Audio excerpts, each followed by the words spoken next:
Tonight, at least 1,000 people who live or work in Florida nursing homes and assisted living facilities have tested positive for COVID-19. That is according to the Florida Department of Health. But what the state is not sharing about the spread of the virus is which centers are dealing with the cases and where. And tonight, I-Team investigator Katie Legrone is finding out why. They are among our community's most at risk to the spread of COVID-19. Residents in state nursing homes and assisted living facilities are so vulnerable to the disease. Florida was one of the first states to lock them down. And at a minimum, all these facilities have had to adhere to very strict screening requirements. But still, the virus has invaded. The latest state numbers show more than 1,000 residents and workers at long-term health centers in the state have tested positive, with 53 of Florida's 67 counties reporting at least one case. We are so upset and so concerned. Terry McGuire's mom is in a nursing home on Florida's West Coast. While McGuire doesn't believe her mom is sick, nor has she received a call that her mom is infected, she fears if there was an outbreak where her mom lives, she wouldn't know to what extent, and thinks that's wrong. If this gets into a nursing home, it's going to spread like wildfire and nobody's going to know. Nobody's going to know. At this center in Bradenton, the local paper recently reported more than 30 patients tested positive, in addition to staff. A spokesperson wouldn't confirm totals, but acknowledged that a number of residents and staff have tested positive for COVID-19. When it becomes a large enough cluster, then there's a public policy and a public health reason to notify the people in the community that this place may be a danger and we're going to quarantine the whole thing. But Dr. Jay Wolfson, a public health policy professor at the University of South Florida, also cautions that making too many details public can be damaging. While several states have or are in the process of revealing more about its COVID cases within long-term care centers, Florida doesn't appear to be headed in that direction. At a recent news conference, when asked why the state isn't revealing center locations, the state's Surgeon General responded. Individuals are notified in terms of other family members if there's an individual with COVID-19 in that facility. While family members will be contacted if their loved one is infected, there is zero requirement the facility disclose total confirmed cases. We've submitted a public records request to the state for location details, but have yet to hear anything back. Today's action follows dozens of critical reports, including our own, about the state's lack of transparency in releasing these details. The I-Team's Katie Legrone explains why the push and how the long-term care industry is pushing back. The lack of transparency that exists currently with regard to nursing home reporting is woeful. State Senator Gary Farmer not holding back in criticizing the state for keeping secrets over which long-term care centers have outbreaks of COVID-19. There is no justification that comes to my mind for not releasing this information. Farmer of Broward County, along with Representative Wengay Newton of St. Petersburg, both calling on the governor to detail which nursing homes and assisted living facilities are dealing with the virus and to what extent. To date, the state has only shared a statewide total of positive cases inside long-term care centers. As of this morning, it was just shy of 1,400 and growing. We are so upset and so concerned. Family members are also desperate for details. If this gets into a nursing home, it's going to spread like wildfire and nobody's going to know. Nobody's going to know. Around Florida, news of COVID-19 outbreaks and deaths inside these centers are trickling out. After word got out about dozens of infected residents and staff at this center on Florida's West Coast, a spokesperson confirmed a number of positive cases, but wouldn't say just how many. Meantime, the industry is fighting back. Recently, the Florida Healthcare Association filed this unprecedented request to the governor asking for both civil and criminal immunity for all healthcare professionals and providers, including long-term care centers. A spokesperson described it as a way to stop villainizing healthcare workers on the front lines of a pandemic with limited supply and rapidly changing rules. Farmer calls it outrageous. Not only do we not need immunity protection for nursing homes, we need greater transparency and ensured accountability because they are the last line of defense. They are the ones who are supposed to be protecting our elderly family members. And if they're not doing it, they need to be held accountable. According to the Florida Healthcare Association, at least 10 other states have granted immunity to healthcare providers, including those in nursing homes. Meantime, we've submitted a public records request to the state for details on these cases, but have yet to hear anything back. Major new developments tonight in a series of reports from our I-Team highlighting the struggle for Florida families with loved ones in nursing homes to get information. And now state health leaders are finally releasing which facilities here in Florida are reporting the most cases of COVID-19. This follows weeks of pressure by our parent company, EW Scripps, and other media outlets. I-Team investigator Katie Legrone helped lead the charge, demanding answers from Governor Ron DeSantis during his stop in Tampa today, just a few hours before the state finally made that list public. Broken down by county, the list includes nearly 400 facilities, with at least 30 reporting more than a dozen cases of the virus, and one nursing home in Escambia County reporting 87 residents infected with COVID-19. We've also learned that at least 15 facilities had more than a dozen staff members test positive for the virus. These newly released details follows 2 weeks of pressure by us and several other local and national media outlets who have repeatedly asked for this information and reported on the state's failure to provide it. During a press conference in Tampa earlier today, I asked the governor point blank if he supported the release of this information. Here's our exchange. Then the number of deaths at these specific facilities, do you support that kind of detailed information? Yeah, I think so. And when do you expect this information to be released? So as I'll repeat what I just told her earlier, I am going to look at it, I am going to review it, and I'm going to see what format it's in and what format makes the most sense, and that's what we will do. So I'm going to do it. Hours later, this link became available on the Department of Health's COVID webpage. But what it does not include is what some say is most critical: the number of people in Florida long-term care facilities who have died as a result of this disease. We have joined a lawsuit along with nearly a dozen other media outlets as part of our commitment to you, our viewer, to bring you vital information during this critical time. New at 6, more than 100,000 residents and staff in Florida long-term care facilities have been tested for the coronavirus. But as state health leaders tout the number of completed tests, I-Team investigator Katie Legrone discovers there is a number the state is not keeping tabs on, and some say that is very dangerous. Since the beginning, the elderly in Florida's long-term care centers have remained COVID-19's target number one, with more than half of COVID deaths in our state linked to these facilities. You also have an environment where the virus can spread rapidly. Following a federal directive last month that every resident and worker in a long-term care center be tested for the virus, Florida is now trying to make that happen within 2 weeks. More than 100,000 tests completed so far, roughly 30%.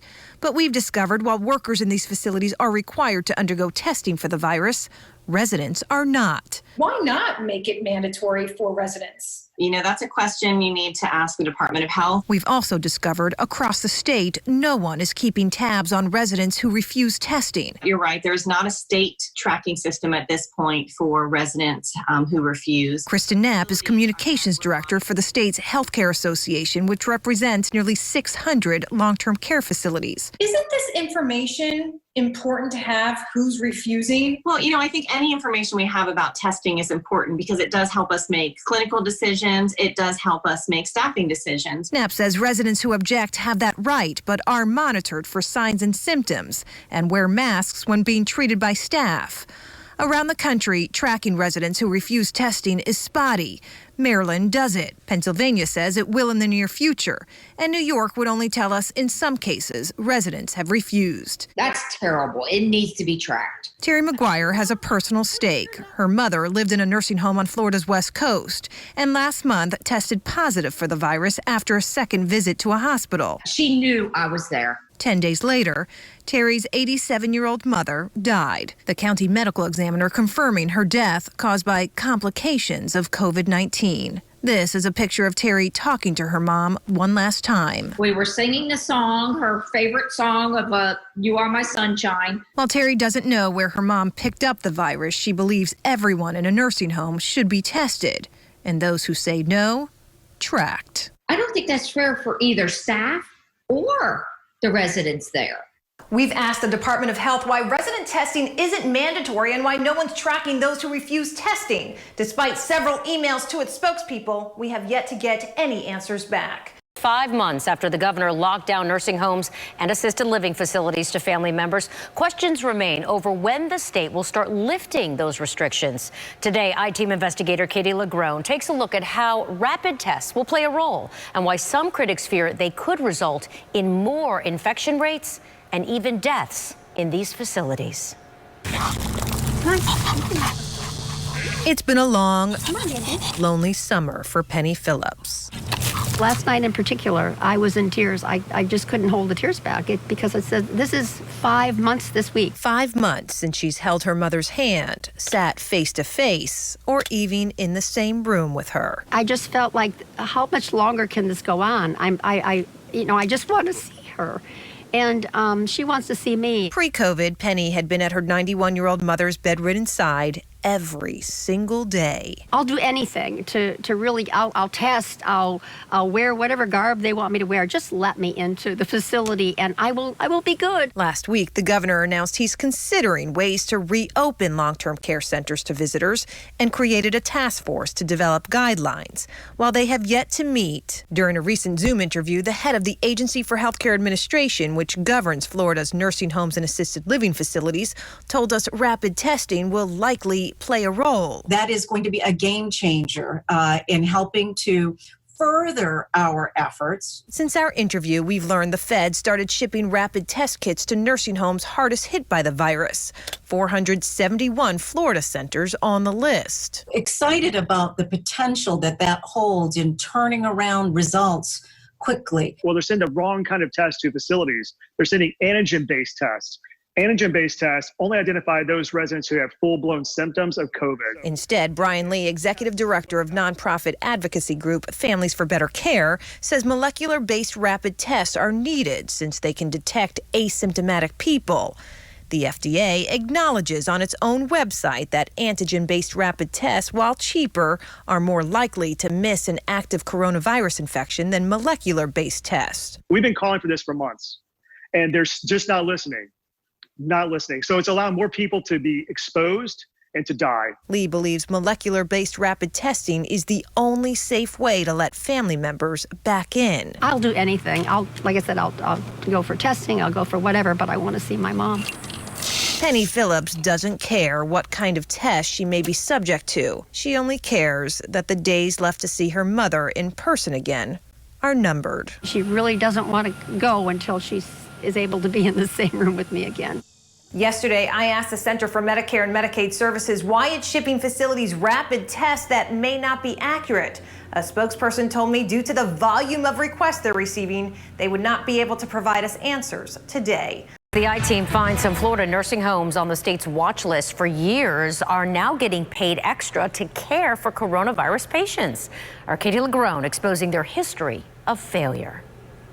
For Devon Irion, the moment came naturally. I have no idea why I just put my hand in heart and just yelled, "Dad, I love you." It was Father's Day, the last time she would see her 90-year-old father in person.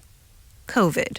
They sent him out to the hospital, and ultimately the next morning I found out from the nurse at the ER that he had tested positive for COVID. At the time, Irion says she didn't know the nursing home her father lived in for nearly 5 years was housing COVID patients in a separate unit. In July, it officially became one of the state's 23 dedicated COVID isolation centers, or facilities contracted by the state to house COVID-positive seniors to help halt the spread of the virus in long-term care settings, according to the state. But unlike that facility, we've discovered many others on the list have histories plagued with deficiencies. 7 of them, or 30%, placed on the state's watch list. When you're on the watch list, it means that you have performed unsatisfactorily when the state has come in to do their periodic reviews that they're required to do. Sean Dominic is a Palm Beach Gardens-based attorney specializing in nursing home negligence. It's not that we're talking about facilities that had deficits that were noted 10 years ago and they've corrected all of those. It's facilities that continue to have deficits in the past few months and deficits in areas that are directly impacted by COVID. Take Countryside Rehab and Healthcare Center on Florida's West Coast. Its history of deficiencies go back more than a decade. Medicare's overall score below average. And in 2018, it hit the state's watch list for lacking an emergency plan. This year, the 120-bed center was again cited by the state. According to state inspectors, in June, it failed to mitigate the spread of COVID-19 by not implementing its disease prevention plan. Its staff seen not wearing personal protective equipment. A month later, it signed on to care for COVID patients and get paid extra doing it. In contracts we obtained through a public records request, these facilities serving as state isolation centers can get reimbursed more than double their daily Medicaid provider rate. Empty beds, no exception. We're paying facilities that provide historically substandard care, and we're coming to them and saying, we're going to give you more money. None of the 7 facilities with histories on the state's watch list responded to our request for comment. Florida's Agency for Healthcare Administration, which chose these facilities, told us in this email all facilities were vetted, receive enhanced oversight, and were in full compliance with state and federal nursing home regulations when designated. U.S. Senator Marco Rubio. As far as to why the specific ones are chosen, I just don't know, because that's a decision that's made at the state level by the Agency for Healthcare Administration and not the federal government. No, that's very concerning. Devon Irion still questions why she didn't know her dad's center was housing COVID patients at the time he was infected. The facility does not have a history of deficiencies, but having recently lost him to the virus, she knows the importance of getting it right and the pain of saying goodbye. This is something that you really need your brightest and your best on. The state also tells us they are in daily communication with all of these facilities. Now to the thousands of Florida families tonight demanding answers 1 week after the governor lifted visitor restrictions in those long-term care centers. And despite that order, family members say many facilities are still keeping them out. I-Team investigator Katie LaGrone finds out how families are fighting back. They're not letting us in. 1 week later and they're not letting us in. Mary Daniel is on a mission to reunite other families. And I'm telling them, do not let them get away with this. You cannot let them just manipulate you so that they're not going to follow the governor's orders. Daniel first made headlines months ago when she took a job as a dishwasher just to see her husband in his facility. But 1 week after Florida's governor signed an order ending the 6-month lockdown on Florida nursing homes and assisted living facilities, thousands of family members desperate to get in are reporting they're still being kept out. It feels like I'm being punished. Frustrated, disappointed, anxious. I don't know if I'll see her alive before this all gets resolved. What we're getting is no, we're not doing that. No, you're going to have to be 6 feet apart. No, that's not what it rule says. I mean, they're telling us that we don't know what the rules are, what the guidelines are. While the state's order limits visitation and rules if you're a compassionate caregiver, essential caregiver, or general visitor, Daniel, a member of the governor's task force that helped develop them, says she's getting so many calls and messages. She recently posted this video on Facebook explaining to families how to fight back. It's incredibly important that we know more than they know. Daniel asking families to fill out a survey she created on what they're being told.